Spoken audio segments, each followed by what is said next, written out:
الحمد لله نحمده ونستعينه ونستغفره ونؤمن به ونتوكل عليه ونعوذ بالله من شرور أنفسنا ومن سيئات أعمالنا من يهده الله فلا مضل له ومن يضلله فلا هادي له ونشهد أن لا إله إلا الله وحده لا شريك له ونشهد أن سيدنا ومولانا محمدا عبده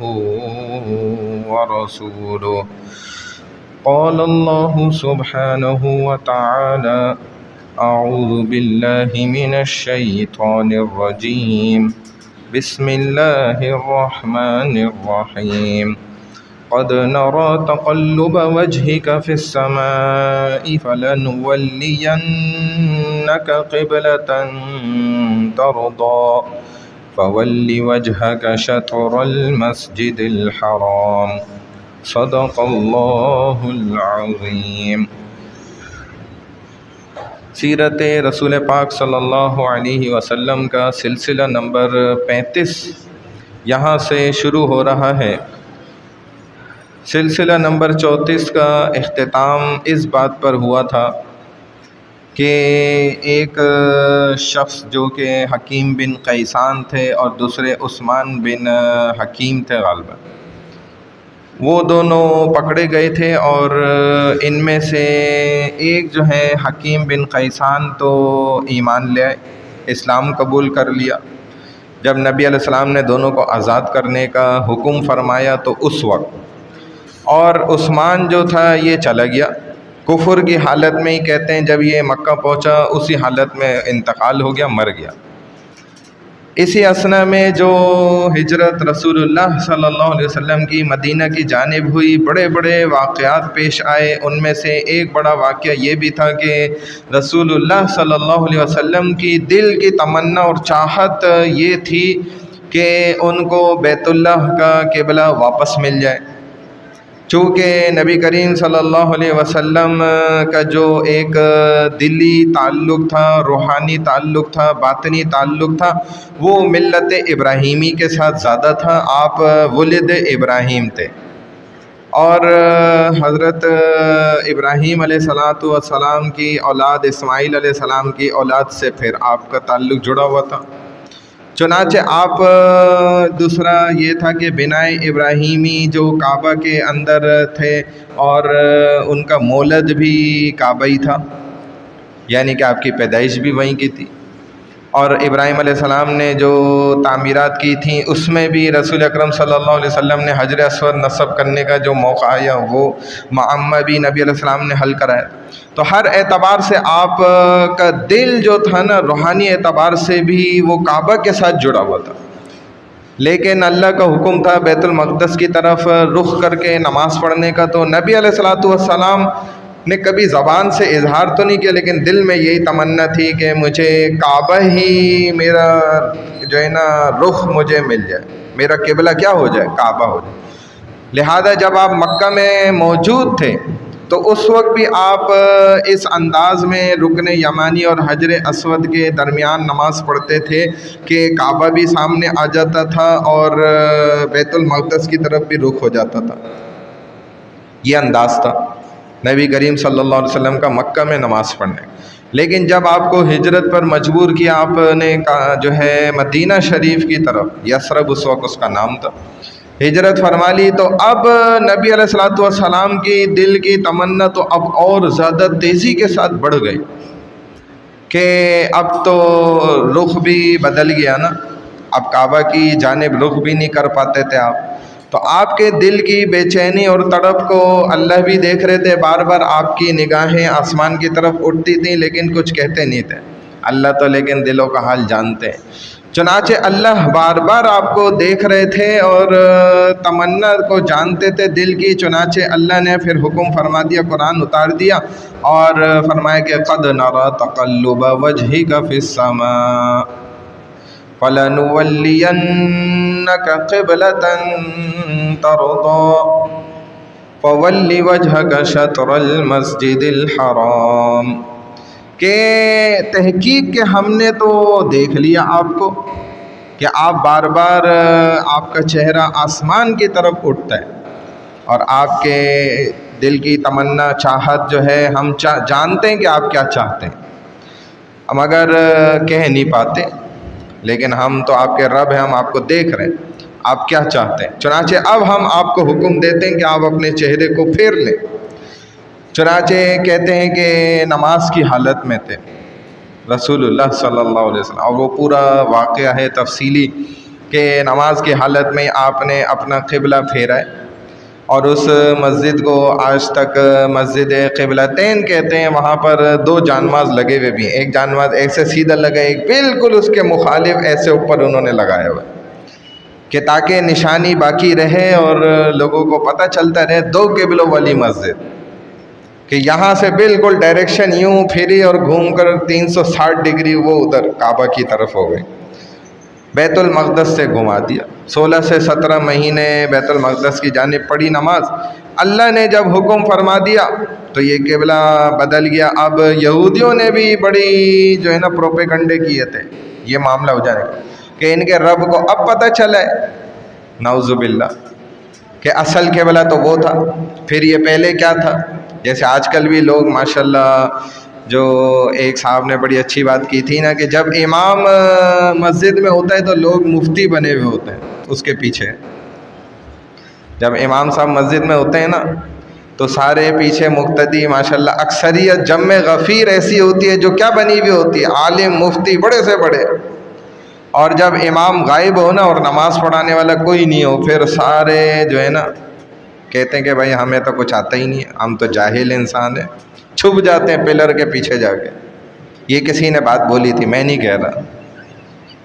تو یہی حال اس وقت بھی تھا، یہ آج بھی ہے کہ ایسے زبردست نبی پر دیکھیں تانے کسے گئے، تو میں اور آپ، میری کیا مجال ہے، ہماری کیا اوقات ہے۔ تو ہمارے اوپر بھی اگر لوگ ماشاءاللہ تانے کستے ہیں تو بڑی اچھی بات ہے بھائی، مبارک ہو ان کو، بڑے تانے ان کے۔ یہ کوئی ہمارا نہ اس میں کمال ہے اور نہ اس وقت کوئی یہودیوں کا کمال تھا، یہ تو بات غلط تھی۔ اتنا زبردست اللہ کا نبی آپ کے درمیان موجود ہے اور پھر بھی یہودیوں نے کیسا بڑا خطرناک پروپیگنڈا کیا ہے۔ تو اللہ سبحانہ و تعالیٰ ان کے پروپیگنڈے کا کوئی اثر نہیں رکھتے، اللہ کے نزدیک یہ سب بیکار چیز ہے۔ اللہ بہترین جانتے ہیں کس وقت کون سی چیز انسان کے لیے بہتر ہے۔ ایک ہی چیز ہوتی ہے، ایک وقت انسان کے لیے بہتر ہوتی ہے، کچھ عرصے بعد وہی چیز اس کے لیے نقصان دہ بن جاتی ہے، ہم تھوڑی جانتے ہیں، یہ اللہ جانتے ہیں اس بات کو۔ بہرحال جو رسول اللہ صلی اللہ علیہ وسلم کی چاہت تھی اللہ نے اس کو پورا فرما دیا، اور پورا بھی کیسے فرمایا، عجیب انداز میں۔ علماء مفسرین قرآن فرماتے ہیں کہ اللہ چاہتے تو یہ کہہ سکتے تھے کہ فولی وجہ کا شطر الکعبہ، کہ آپ کعبہ کی طرف رخ کر لیں، کیونکہ اصل تو کعبہ ہی تھا نا، لیکن اللہ نے یہ نہیں فرمایا، بلکہ کیا فرمایا، مسجد الحرام۔ کعبہ تو بہت تھوڑی جہت ہے نا، ایک چھوٹا مکان ہے، اس کے عین جانب رخ کرنا یہ بڑا مشکل کام ہو جاتا۔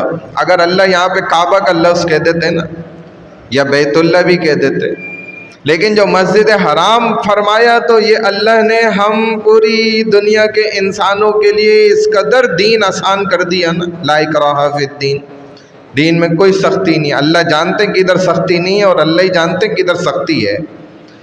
تو مسجد حرام چونکہ بہت بڑی ہے کس قدر بڑی ہے؟ کہتے ہیں کہ ایک طرف تو جانب میں چلے جاؤ تو تنعیم آ جاتی ہے، دوسری جانب میں چلے جاؤ تو شمیسی آ جاتی ہے، تیسری جانب میں چلے جاؤ تو جورانہ آ جاتا ہے، چوتھی جانب میں چلے جاؤ تو عرفات آ جاتا ہے۔ یہ سارا کا سارا کیا ہے؟ مسجد حرام ہے۔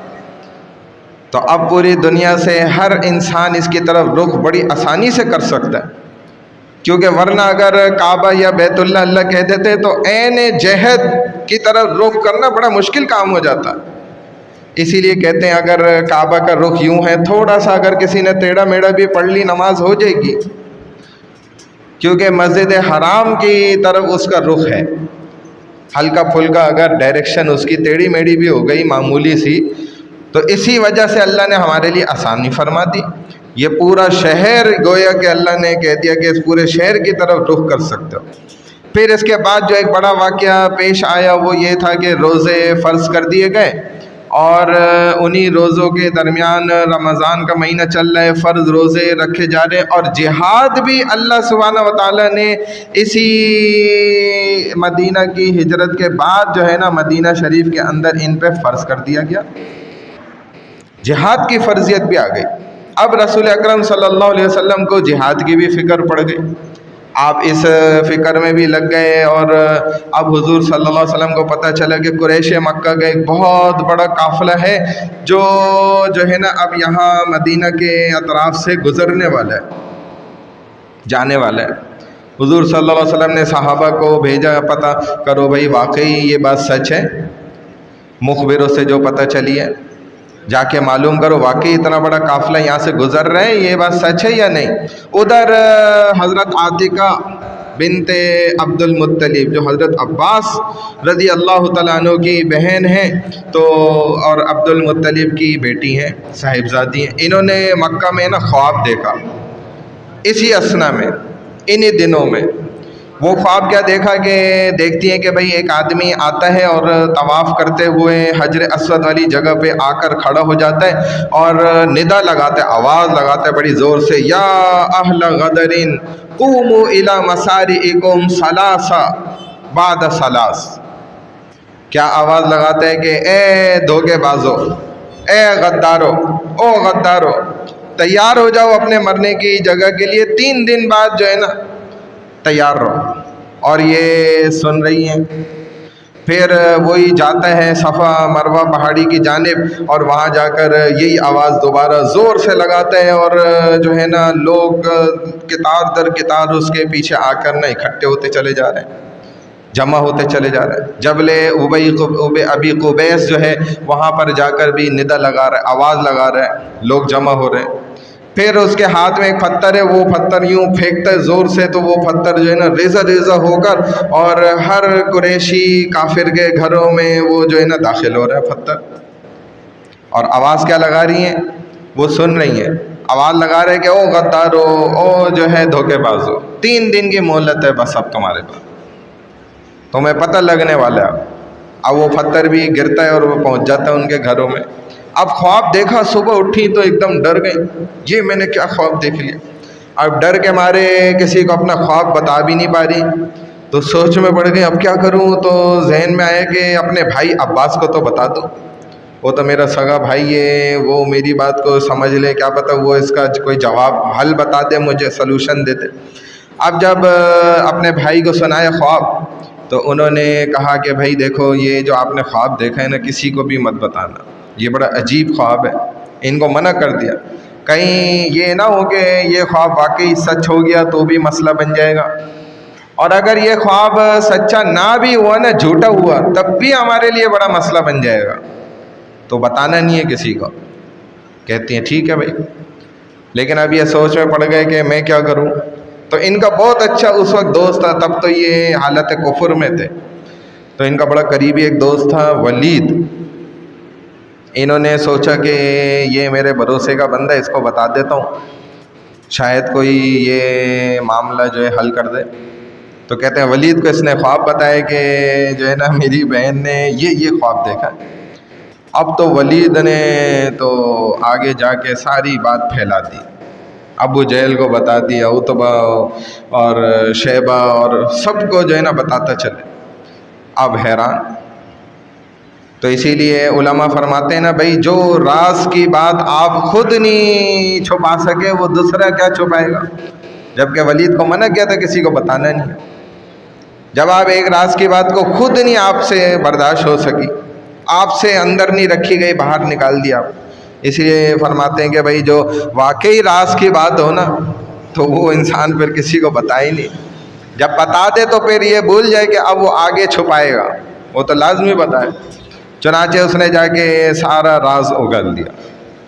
اب کیا ہوا کہ کہتے ہیں بڑی عجیب بات ہوئی، یہ عباس جو تھے طواف کر رہے تھے، اسی دوران جو ہے نا انہوں نے دیکھا کہ جو ہے نا ان کے پاس یہ بھاگا بھاگا آ رہے ولید اور آواز لگا رہے کہ بھائی جو ہے نا آپ جیسے ہی اپنا طواف مکمل کر لیں تو فوری طور پہ سارے سردار آپ کا انتظار کر رہے ہیں ابو جہل سمیت دار الندوہ کے اندر، آپ وہاں پہ حاضر ہو جائیں، بڑی اہم میٹنگ آپ سے کرنی ہے، بڑی اہم گفتگو آپ سے بات چیت کرنی ہے۔ کہتے ہیں اچھا بھائی ٹھیک ہے، میں اپنا طواف پورا کرتا ہوں پھر آ جاتا ہوں، ایسی بھی کیا ایمرجنسی والی بات ہو گئی۔ کہتے ہیں کہ میں نے اپنا طواف مکمل کیا، میں اس جانب جانے لگا دار الندوہ، تو میرے کانوں میں جو آواز پڑی نا، اتنی زور زور سے باتیں کر رہے ہیں، سارے لگے ہوئے آپس میں، اور میری بہن کا خواب جو ہے نا وہی ڈسکس ہو رہا ہے، وہی خواب جو ہے نا سارے ایک دوسرے سے باتیں کر رہے ہیں کہ لو بھائی اب تو ہمارا مرنے کا وقت آ گیا۔ کوئی کہہ رہے کہ وہی والی باتیں جو لوگ ماشاءاللہ آج علماء اور بزرگان دین اور اپنے امام کو بھی نہیں چھوڑتے ماشاءاللہ، ایسے پیارے اور محبت کرنے والے لوگ ہیں الحمدللہ ہمارے معاشرے میں، نبی کو نہیں چھوڑا انہوں نے، تو ہم کیا کس کھیت کی مولی ہیں۔ پھر جب یہ پہنچے کہتے ہیں ابو جہل نے کہا ہے عباس تمہارے خاندان میں تو بڑے نبی پیدا ہو رہے ہیں بھائی ماشاءاللہ، جیسے ہمارے بھی لوگ بولتے ہیں نا بھائی آپ کے گھر میں تو بڑے مولوی پیدا ہو رہے ہیں بھائی، بڑے حافظ پیدا ہو رہے ہیں ماشاءاللہ، بڑے لوگ داڑھی والے پیدا ہو رہے ہیں۔ تو یہ داڑھی کو نشان بنانا یا جو ہے ٹوپی کو نشانی بنانا یہ کفر ہے، یہ اسلام نہیں ہے، یہ کفر۔ اسلام اپنا بیوی سے بھی بندہ باہر ہو جاتا ہے، بیوی کے نکاح سے بھی فارغ، کیونکہ یہ داڑھی میری تھوڑی ہے، یہ میرے نبی کی ہے۔ چور اگر داڑھی رکھ لے تو داڑھی بری ہے، ڈاکے مارنے والا اور زانی شخص اگر نماز پڑھ لے ادھر آ کر تو مطلب یہ جو ہے وہ نماز بری ہے، یہ داڑھی بری ہوئی؟ نہیں نا بھائی، داڑھی تھوڑی بری ہوئی۔ اگر چور نے داڑھی رکھ لی تو اس کا مطلب داڑھی بری ہوئی، اس کی چوری بری ہے نا، داڑھی تو بری نہیں ہے، نماز تو برا عمل نہیں ہے۔ ہاں جو گناہ کر رہا ہے وہ اس کا اپنا فعل غلط ہے، برا تو وہ شخص بھی نہیں ہے بذات خود۔ اگر فی نفسی دیکھا جائے ایمان والا برا کیسے ہوتا ہے؟ یہ تو اس کا فعل برا ہے، لیکن ہم ڈائریکٹ ہمارے معاشرے میں عام ہے، آپ داڑھی رکھیں تھوڑا سا کچھ غلطی سے بھی غلطی کر دیں تو یار شرم آنی چاہیے آپ نے داڑھی رکھی، شرم آنی چاہیے آپ نے ٹوپی پہنی ہوئی، آپ کو شرم آنی چاہیے آپ مسلمان دکھ رہے اتنے اچھے۔ تو آپ امریکہ سے آئیں کیا؟ آپ بھی تو مسلمان ہی ہیں۔ یعنی افسوس کی بات ہے بہرحال، تو یہ بات نہیں کرنی چاہیے۔ لیکن ابو جہل نے بھی وہی بات کری کہ تمہارے گھر میں تو بھائی بڑے نبی پیدا ہو رہے ہیں، پہلے محمد نعوذ باللہ آ گئے تھے، بڑی باتیں کر رہے تھے، ان کو تو ہم نے نکالا بڑی مشکل سے اور شہر بدر کیا، مکہ سے جان چھڑائی، ادھر دوسری نبیہ پیدا ہو گئی۔ اب وہ دیکھو کیسے کیسے خواب سنا رہی ہے تمہاری بہن جو ہے، تمہارے خاندان میں تو بڑے نبی پیدا ہو رہے ہیں بھائی۔ یہ ابو جہل باتیں کر رہے ہیں، یہ ابو جہل کی باتیں ہیں کہ یار شرم آنی چاہیے آپ کو داڑھی رکھ کے یہ کام کر۔ داڑھی رکھ کے کام کرنا چھوٹا گناہ ہے، بغیر داڑھی کے کرنا بڑا گناہ ہے۔ یہ اصول یاد رکھیں، دماغ میں بٹھا لیں، یہ جہالت کی باتیں نہ کریں۔ گناہ کا کام کرنا، ایک گناہ پہلے کرتے ہوئے اگلا گناہ کرنا یہ ڈبل گناہ ہے، ایک نیکی کرتے ہوئے دوسرا گناہ کرنا یہ چھوٹا گناہ ہے۔ آپ یہ باتیں نہ کریں کہ جی داڑھی رکھ لی تو اس کا مطلب فرشتہ بن گیا۔ فرشتوں کی داڑھی ہوتی ہے کیا؟ فرشتوں کی تو داڑھی پتہ نہیں ہوتی، اگر آپ نے دیکھا ہے تو مجھے بھی کنفرم کر دیں، ہمیں تو نہیں پتہ۔ تو مسلمان کی ہمارے نبی کی داڑھی ہے، آپ گویا نبی پہ تان زنی کر رہے ہیں، اور نبی پہ تان زنی کرنے والا ویسے ہی کافر ہو جاتا ہے، اس کو بتانے کی ضرورت بھی نہیں ہے، وہ کفر میں خود ہی چلا جاتا ہے۔ اسی لیے احتیاط کرنا بہت ضروری ہے۔ تو کہنے لگا تمہارے گھر میں تو بڑے نبی پیدا ہو رہے ہیں، ایک اور نبیہ پیدا ہو گئی، تم کہتے ہو محمد بھی یہ کہا کرتے تھے ایمان لے آؤ صلی اللہ علیہ وسلم، اب دیکھو مدینہ چلے گئے، اب وہاں پر اپنی جو ہے نا سارے کاموں میں لگے ہوئے ہیں، ایمان کی بھاگ دوڑ کے اندر، ادھر اب دوسری نبیہ پیدا ہو گیا۔ عباس کہنے لگے کہ بھائی کیا مطلب ہے، کیا باتیں کر رہے ہو الٹی سیدھی، سیدھی بات مدعے کی جو ہے وہ کرو، کیا مسئلہ ہے آپ کے ساتھ؟ کہہ رہے ہیں تم نے سنا نہیں ہے، تمہاری تو سگی بہن ہے، خواب بیان کر رہی ہے 3 دن بعد ہم مرنے کے لیے تیار ہو جائیں سارے مکہ والے، اور کہہ رہی ہے کہ او غدر والے جو ہے دھوکے بازو، یہ خبریں بتا رہی ہے وہ۔ تو کہا کہ بھائی مجھے نہیں پتا کیا بتا رہی، میں نہیں جانتا۔ کہنے لگے ایسے کیسے ہو سکتا ہے، تمہاری سگی بہن ہے، ہم تو غیر ہیں، ہمیں ایک ایک بات اس کے خواب کی پتہ چل گئی، تمہیں کیسے نہیں پتہ ہے؟ کہنے لگے بھائی مجھے نہیں پتا، میں کیا کروں، جب مجھے نہیں بتایا کسی نے کچھ، ایسے ہی کہتے ہیں میں نے گھمایا اس کو۔ کہتے ہیں اچھا دیکھو میں جانتا ہوں کہ تم یہ بات ضرور جانتے ہو، اور یاد رکھو میں اگر واقعی 3 دن کے اندر کوئی ایسا واقعہ پیش نہیں آیا نا تو میں تمہاری اینٹ سے اینٹ بجا دوں گا، پورے مکہ میں تمہیں میں ذلیل کر کے رکھ دوں گا، ایک ایک کے پاس جاؤں گا اور میں کہوں گا کہ عباس کا گھرانہ سارا کا سارا اکذب البیت فی العربی، عرب کے اندر سب سے بڑا جھوٹا جو گھرانہ ہے نا وہ تمہارا ہے، میں یہ بات پھیلا دوں گا پورے مکہ کے اندر، مشہور کر دوں گا، رسوا کر کے رکھ دوں گا۔ تو حضرت عباس اس وقت تو مطلب اسلام قبول نہیں کیا تھا، انہوں نے کہا کہ بھائی جو تیری مرضی ہے کرنا چاہتے ہو کرو، جاؤ بھائی جو کرنا چاہتے ہو کرو، مجھے نہیں پتا۔ اب ابو جہل نے کہا بھائی دوسرے لوگوں کو دیکھو بھائی کیسے کیسے یہ لوگ خواب بیان کر رہے ہیں ادھر ادھر، اور حضور صلی اللہ علیہ وسلم کو ان کے جو ہے نا جان نثار صحابہ کو آپ دیکھیں رضوان اللہ تعالی علیہم اجمعین کہ وہ جو ہے نا پھر سوار آئے اور انہوں نے اطلاع دی نبی علیہ السلام کو ادھر کہ واقعی یا رسول اللہ ایک شام سے ابو سفیان کا بہت بڑا قافلہ ہے، 1000 اونٹوں پر وہ قافلہ مشتمل ہے، جو ساز و سامان سے لدا ہوئے سارے اونٹ ہیں، اور قریش مکہ کے تقریباً ہر سردار کا اس کے اوپر جو ہے نا بزنس کا مال جو ہے نا وہ آ رہا ہے، 1000 اونٹوں کا لشکر۔ ابو سفیان اس قدر پریشان تھا کیونکہ اتنی بڑی کمائی، اچھی کمائی کے لیے سارے قریش مکہ کے سرداروں نے کہا تھا کہ ہم کیا تھوڑا تھوڑا بزنس کرتے ہیں، تھوڑی تھوڑی انویسٹمنٹ کرتے ہیں، ٹریڈ کرتے ہیں، ایک ساتھ سارے مل کے پیسہ لگاتے ہیں، بڑا اچھا نفع بھی ملے گا، مال بھی سستے میں ملے گا، وہ الگ نفع ہوگا، اور بڑا کوئی ہاتھ مارتے ہیں۔ چنانچہ ابو سفیان کو اس قافلے کا ذمہ دار بنایا تھا، اور ابو سفیان اس قدر تیز آدمی تھا نا کہ آپ کو ابھی جو آگے بات آ رہی ہے واقعہ اس سے اندازہ ہو جائے گا کہ یہ کوئی معمولی انسان نہیں تھا۔ اب حضور علیہ السلام کو خبر پہنچ گئی، قافلہ شام سے چل پڑا ہے، فلاں مقام پر ہے، اور اتنے دنوں بعد وہ مدینہ کے پاس سے گزرے گا۔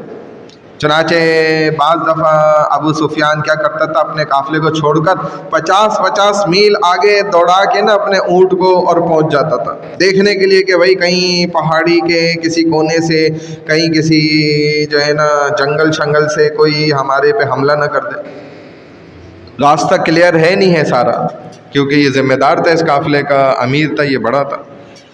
اب ڈھونڈتا ڈھونڈتا ایک جگہ پہ کہتے ہیں یہ اسی ضمن میں نا ایک کنویں پر پہنچ گیا، وہاں پر 2 لڑکیاں تھیں اور وہ آپس میں لڑ جھگڑ رہی تھیں، ایک دوسری کو کہہ رہی تھی کہ بھائی اگر میں نے تیرا ہار واقعی ہی گما دیا ہے تو اتنی کیوں جو ہے میرے پیچھے لگ رہی ہے، ابھی یہاں سے قافلہ گزرے گا میں تمہیں ہار خرید کے دے دوں گی، اس میں کیا ایسے مسئلے کی بات ہے، اتنی بڑی مسئلے کی بات تو اس میں نہیں ہے۔ اب یہ ابو سفیان نے جیسی یہ بات سنی نا تو یہ ان کے پاس آ کے کہنے لگا کہ بھائی کون سا قافلہ، کس قافلے کی آپ بات کر رہی ہیں، آپ کو کیسے پتہ کہ ادھر سے کچھ دیر کے بعد قافلہ گزرے گا؟ تو ان میں سے ایک لڑکی کہنے لگی دیکھیں ہمارا مسئلہ معاملہ یہ ہے کہ اس کا واقعی ہار میرے پاس تھا، وہ مجھ سے گم ہو گیا، اور ہم کچھ دیر پہلے جب یہاں موجود تھے تو 2 بندے جو ہے نا وہ اونٹوں پر تھے، اور وہ یہی یہاں پہ بات کر رہے تھے کہ یار وہ ایک قافلہ ادھر آنے والا ہے، ایسی بات کر رہے تھے تو ہم نے انہی سے یہ سنا تھا۔ تو ابو سفیان کے تو کان کھڑے ہو گئے ایک دم، کہنے لگا اچھا، تو وہ دونوں شخص نے اپنے اونٹ کدھر بٹھائے تھے؟ تو اس لڑکی نے اشارہ کر کے بتایا بھائی وہ سامنے درخت ہے نا، ادھر سائے میں بٹھا کے وہ دونوں ادھر ہمارے پاس آئے، پانی مانگا، ہم نے ان کو پانی دیا، انہوں نے پیاس بجھائی، تو اس دوران وہ باتیں کر رہے تھے، ہم نے ان کی باتیں سنی۔ تو جب میں نے سن لی، میں نے اس کو بول دیا بھائی کہ میں جب وہ قافلہ آئے گا نا تو تمہیں اس میں سے ہار خرید کے دے دوں گی، اگر واقعی میرے سے گم ہو گیا، کوئی اتنے مسئلے کی بات نہیں۔ کہتے ابو سفیان فوراً جو ہے نا ادھر ہی درخت کے نیچے گیا سائے کے پاس، اور اس نے وہاں سے اونٹوں کی جو مینگنیاں ہوتی ہیں نا وہ اس نے پائی، دیکھی وہاں پڑی میں مینگنیاں، اٹھا کے ایک مینگنی کو اس نے توڑا تو اندر سے کھجور کی گٹلی نکل آئی۔ بس اس نے تو اتنا ہی دیکھنا تھا، ابو سفیان نے ایک دم گھبرا گیا اور ڈر گیا، اور اس نے کہا کہ لے بھائی یہ تو رجلان من المدینہ، یہ دونوں شخص تو کہاں سے آئے ہیں؟ مدینہ سے، کیونکہ اس وقت تقریباً پوری دنیا میں صرف ایک ہی شہر ایسا مشہور تھا جو شہر والے لوگ اپنے اونٹوں کو کھجوریں کھلاتے تھے یا گٹلیاں کھلاتے، اتنی وافر مقدار میں کھجور اور اس کی گٹلیاں صرف مدینہ شہر میں ہی پائی جاتی تھی، ورنہ کوئی دوسرا شہر ایسا نہیں تھا۔ تو بس وہ سمجھ گیا کہ یہ تو لگتا ہے کہ محمد صلی اللہ علیہ وسلم کے بندے جو ہے نا مدینہ والے، یہ ضرور حملہ کرنے کے ارادے سے ادھر آئے ہیں اور ہمارے رینکنگ کر رہے ہیں، اب یہ ضرور حملہ کریں گے۔ اتنے میں فوراً آیا، اس نے ایک شخص تھا اس کے قافلے میں جس کا نام تھا زمزم، اس کو اس نے فوراً جو ہے نا دوڑایا، سب سے تیز کہتے ہیں جو اس وقت ان کے پاس اونٹ تھا نا اس پر اس نے اس کو سوار کیا اور فوراً اس کو دوڑایا کہ بھائی تم نے کدھر کہیں بھی رکنا نہیں ہے، اور بغیر کہیں ٹھہراؤ اور پڑاؤ کرے تم نے فوراً سیدھا مکہ پہنچو اور وہاں خطرے کی گھنٹی بجا دو۔ ابو جہل کو بولو بھائی قافلے پہ حملہ ہو گیا، بچاؤ، فوراً ایمرجنسی میں جو ہے نا 15 کال کرو، جیسے ہم کہتے ہیں نا فوراً۔ اب ادھر رسول اللہ صلی اللہ علیہ وسلم مدینہ سے نکلے ابو سفیان کے قافلے کی تلاش میں، جو غزوہ بدر کا ذریعہ بنا تھا، آپ کو سارا واقعہ پتہ ہے، مختصراً میں بھی کچھ چیزیں آپ کو بتاتا جا رہا ہوں۔ اب غزوہ بدر اسلام کا آپ دیکھیں تو پہلا وہ غزوہ تھا جس میں رسول اللہ صلی اللہ علیہ وسلم بنفس نفیس خود شامل ہوئے، اور اس غزوے کی ساری پلاننگ اور ترتیب جو تھی نا وہ آپ سمجھیں کہ اللہ نے رسول اللہ صلی اللہ علیہ وسلم سے خود کرائی ہے ساری پلاننگ۔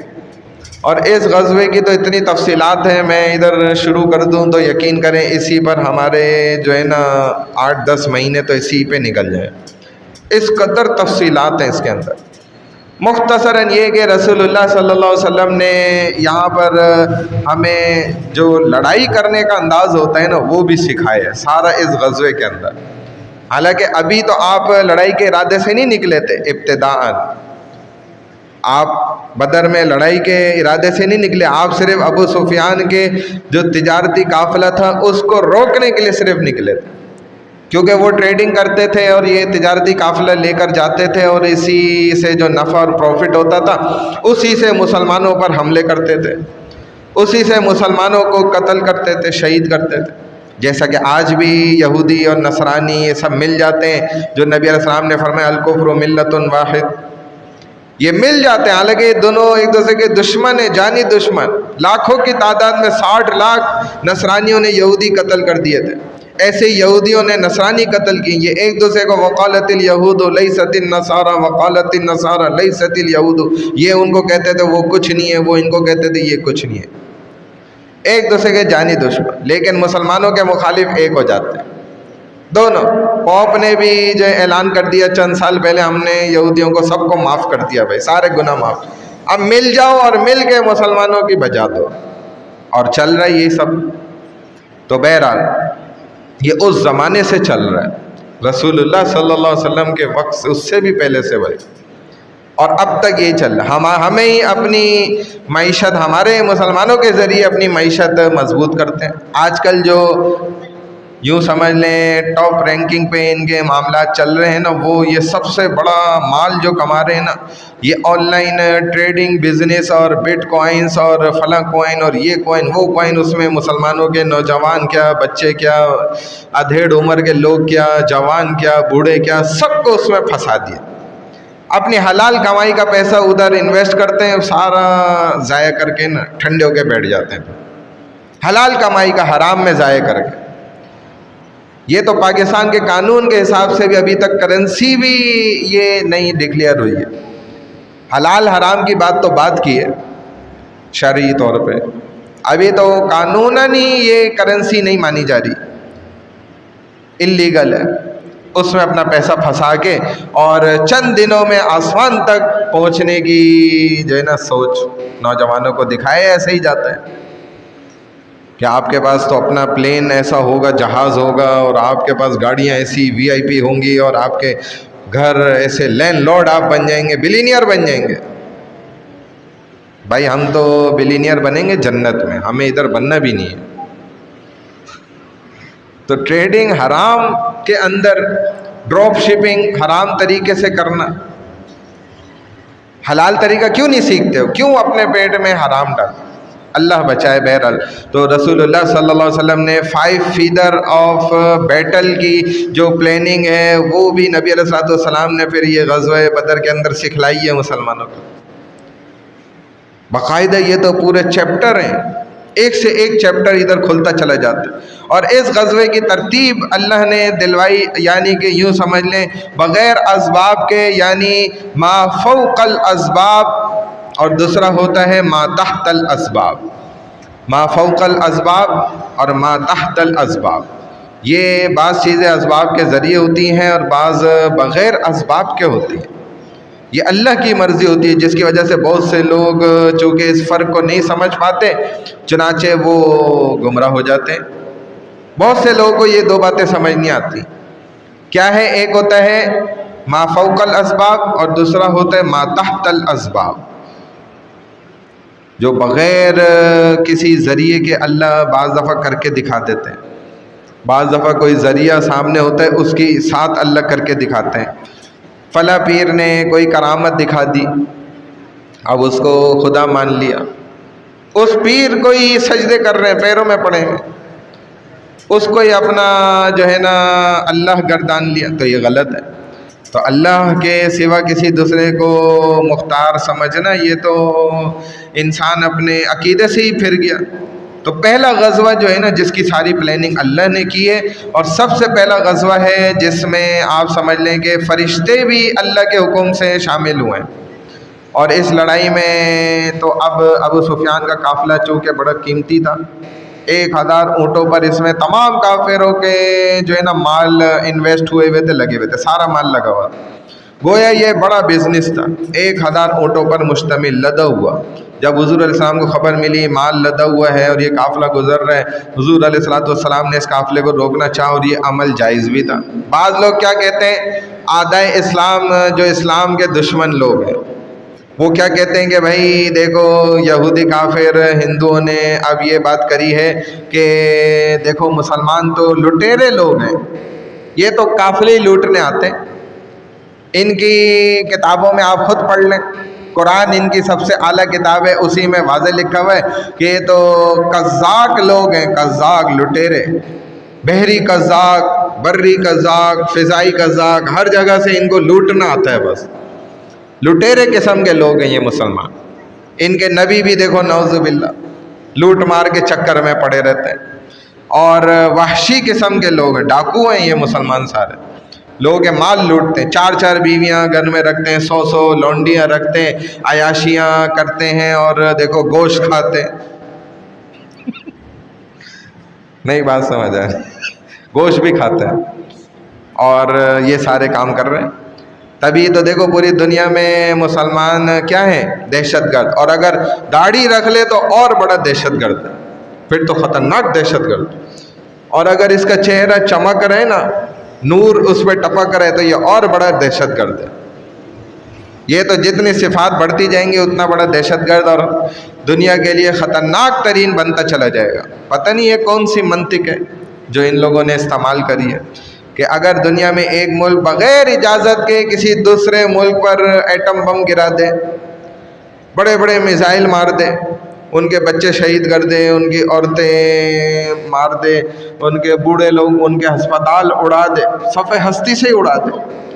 ایک میزائل جو ہے کئی 100 انسانوں کی جانیں لے جائے، اور یہاں سے اگر کوئی ایک آدھ بندہ کہیں سے اس کو کوئی گن شن مل گئی اور اس نے ان کے 2 بندے بھی مار دیے تو یہ دہشت گرد ہے؟ وہ جو انہوں نے کیا وہ سب کچھ جائز ہے اور حلال ہے اور ٹھیک ہے، بالکل صحیح ہے، وہ تو بالکل کر سکتے، لیکن جی آپ نے ایسا کیوں کیا؟ آپ دیکھ لیں کشمیر میں جو ہو رہے ہے، سربیا کے اندر ہو رہا ہے، غزہ میں جو کچھ ہوا، یہ کوئی کم ہے؟ تو یہ سب کر کے کوئی ان کو دہشت گردی کی علامت اور نشانی نہیں ثابت کر رہا، لیکن اگر کسی کے سامنے نعوذ باللہ اس کی ماں بہن کے ساتھ یہ معاملات کر لیے گئے، اب وہ اکیلا زندہ رہ گیا اور کہیں سے اسے کوئی بندوق شندوق مل گئی اور اس نے 2-4 بندے مار دیے تو یہ دہشت گرد ہے بھائی۔ اب اس کے پاس تو راستہ ہی کوئی نہیں ہے نا، وہ ٹکرا تو سکتا ہے، ختم تو نہیں کر سکتا ان کو، اس کو پتہ ہے خطرناک طاقت ہے، ٹکرا تو سکتا ہے نا۔ اب یہ ٹکرانے والا کیا ہے جی؟ یہ دہشت گرد۔ یہ دیکھیں، یہ منطق بنائی ہے ان لوگوں نے، حالانکہ آپ دیکھیں نا تو یہ تو شریف النفس کی نشانی ہے، یہی تو ہے نشانی، ایسی منطق انہوں نے۔ ہم مسلمانوں کے ہاں ایک اگر پاسپورٹ گم ہو جائے نا تو آپ واویلا دیکھیں پوری دنیا میں کیسا واویلا مچا دیا جاتا ہے۔ آپ کو پتہ ہے کہ 15,000 انگریزوں کے ایک اسٹیٹ سے جو ہے نا لوگوں کے پاسپورٹ چوری ہو گئے تھے، 15,000 کی تعداد میں، اور جی کہا گیا کہ کوئی مسئلے کی بات نہیں، کچھ نہیں ہوتا، خیر ہے۔ آپ کے ادھر پاکستان کے ایئرپورٹ پہ کسی کا اگر فلائٹ لیٹ ہو جائے، جہاز لیٹ ہو جائے یا کوئی بھی مسئلہ آ جائے سامان میں، ہمارا ہی مسلمان ایسے واویلا مچا دے گا، اور یہی مسلمان میں نہیں کہ آدھا گھنٹہ بھی تھوڑا اس کو برداشت کرنا پڑ گیا، اور اگر یہ گوروں کے ملک کے اندر ہوگا 10 گھنٹے بھی یہ لیٹ ہو جائے، مجالے کے اف کر کے دکھا دے وہاں، حالانکہ یہ وہی انسان ہے، وہی بندہ ہے، وہی روح ہے اس کے اندر، وہی اس کا جسم ہے، لیکن ادھر بدل جاتا ہے ادھر الگ بدل جاتا ہے۔ یہ تو منافق ہوا نا، یہی تو نشانی منافق کی کہ ایک جگہ کچھ ہو جائے دوسری جگہ کچھ اور ہو جائے۔ یہ کیسا مسلمان ہے؟